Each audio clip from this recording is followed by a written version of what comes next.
हिमाचल परिवहन सेवानिवृत्त कर्मचारी कल्याण मंच हमीरपुर इकाई की बैठक चालक प्रशिक्षण केंद्र बस स्टैंड हमीरपुर में जिला अध्यक्ष ओम प्रकाश की अध्यक्षता में संपन्न हुई।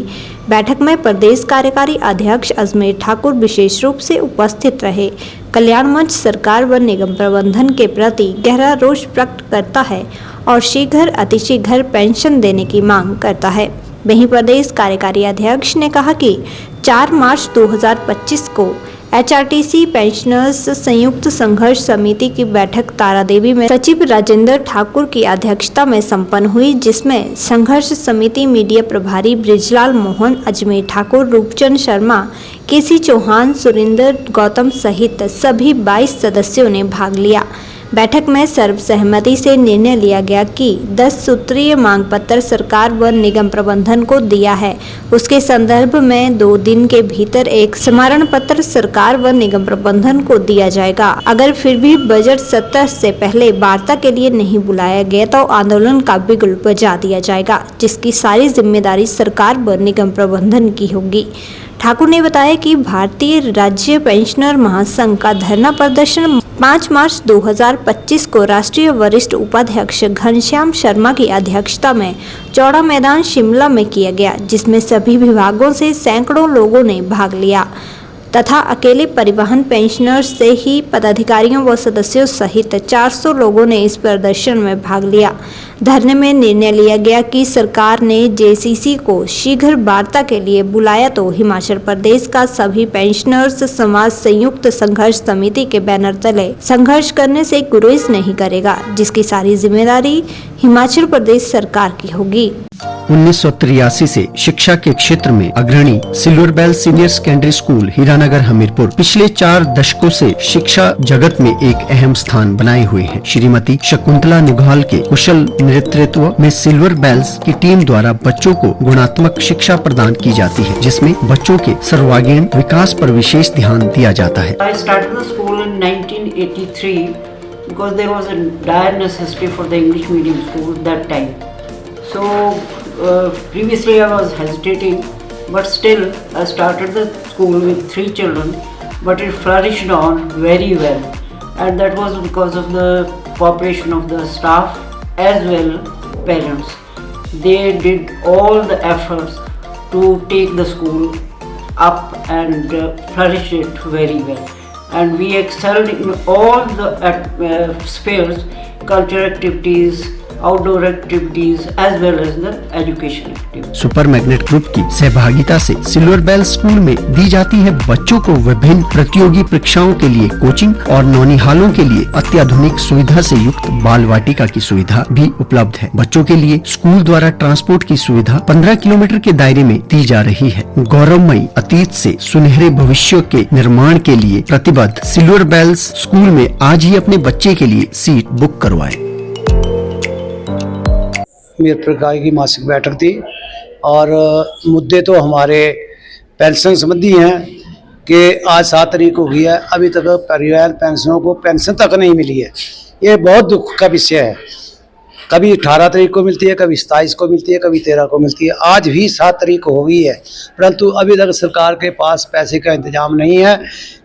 4 तारीख को मैं खुद अपने प्रदेशाध्यक्ष जी के साथ शिमला मुख्यालय गया। वहाँ पर जो सरकार की तरफ से वाइस चेयरमैन अजय वर्मा जी बिठा रखे हैं, उनसे हमारी वार्ता हुई। उसने यही जवाब दिया कि पैसा सरकार के पास नहीं है।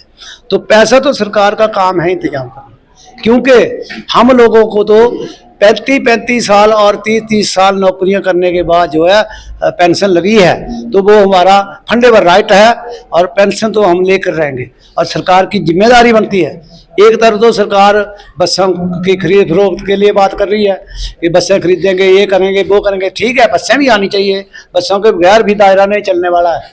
तो परंतु जब संचालन सरकार करती है, बसें खरीद रही है, कल पुर्जे खरीद रही है, टायर खरीद रही है, कर्मचारी रखने हैं तो HRTC में तो सरकारें रखती हैं, तो काम सरकार ले रही है, तो देने की जिम्मेवारी भी सरकार को लेनी पड़ेगी और सरकार को इसके लिए बाध्य होना पड़ेगा, क्योंकि निगम के घाटे का रोना नहीं रोया जाएगा।